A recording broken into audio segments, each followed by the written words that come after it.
Sir Handel. The new engines looked very smart. One was called Sir Handel, and the other Peter Sam.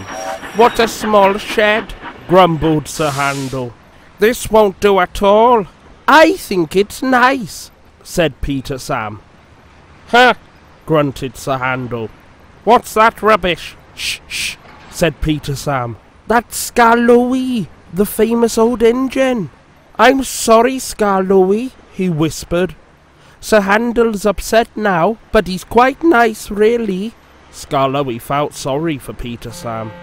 "Now, Sir Handel," said the fireman next morning, "we'll get you ready." "I'm tired," he yawned. "Let Peter Sam go. He'd love it." "No," said the fireman. "Owner's orders. You're first." "Oh well," said Sir Handel sulkily. "I suppose I must." When his driver arrived, Sir Handel puffed away to fetch the coaches. "Whatever next?" he snorted. "Those aren't coaches, they're cattle trucks." "Woo!" screamed Agnes, Ruth, Lucy, Jemima and Beatrice. "What a horrid engine!" "It's not what I'm used to," clanked Sir Handel rebelliously, making for the station. He rolled to the platform just as Gordon arrived. "Hello," he said. "Who are you?" "I'm Gordon. Who are you?" "I'm Sir Handel. Yes, I've heard of you. You're an express engine, I believe." "So am I, but I'm used to bogie coaches, not these cattle trucks. Do you have bogie coaches?" "Oh, yes, I see you do. We must have a chat sometime. Sorry I can't stop. Must keep time, you know." And he puffed off, leaving Gordon at a loss for words. "Come along, come along," he puffed.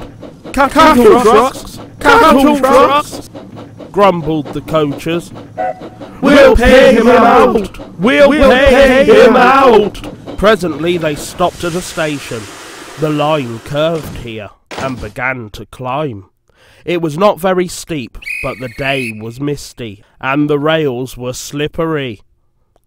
"Hold back!" whispered Agnes to Ruth. "Hold back!" whispered Ruth to Jemima. "Hold back!" whispered Jemima to Lucy. "Hold back!" whispered Lucy to Beatrice, and they giggled as Sir Handel started, and their couplings tightened. "Come on, come on!" he puffed as his wheels slipped on the greasy rails. "Come on, come on, come on, come on!"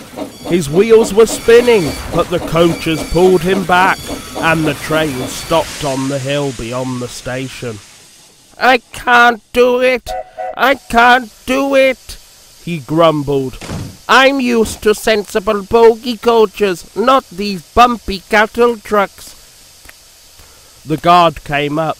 "I think the coachers are up to something," he told the driver. So they decided to bring the train down again to a level piece of line, to give Sir Handel a good start. The guard helped the fireman put sand on the rails, and Sir Handel made a tremendous effort. The coachers tried hard to drag him back, but he puffed and pulled so hard that they were soon over the top and away on their journey. The thin controller was severe with Sir Handel that night. "You are a troublesome engine," he said. "You are rude, conceited, and much too big for your wheels. Next time I shall punish you severely." Sir Handel was impressed, and behaved well for several days. Then, one morning, he took the train to the top station. He was cross. It was Peter Sam's turn, but the thin controller had made him go instead. "We'll leave the coaches," said his driver, "and fetch some trucks from the quarry." "Trucks!" snorted Sir Handel. "Trucks!" "Yes," his driver repeated. "Trucks." Sir Handel jerked forward. "I won't," he muttered. "So there!" He lurched, bumped and stopped.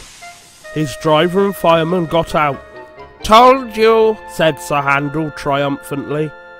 He had pushed the rails apart and settled down between them. They telephoned the thin controller. He came up at once with Peter Sam and brought some workmen in a truck. Then he and the fireman took Peter Sam home with the coachers, while the driver and workmen put Sir Handel back on the rails.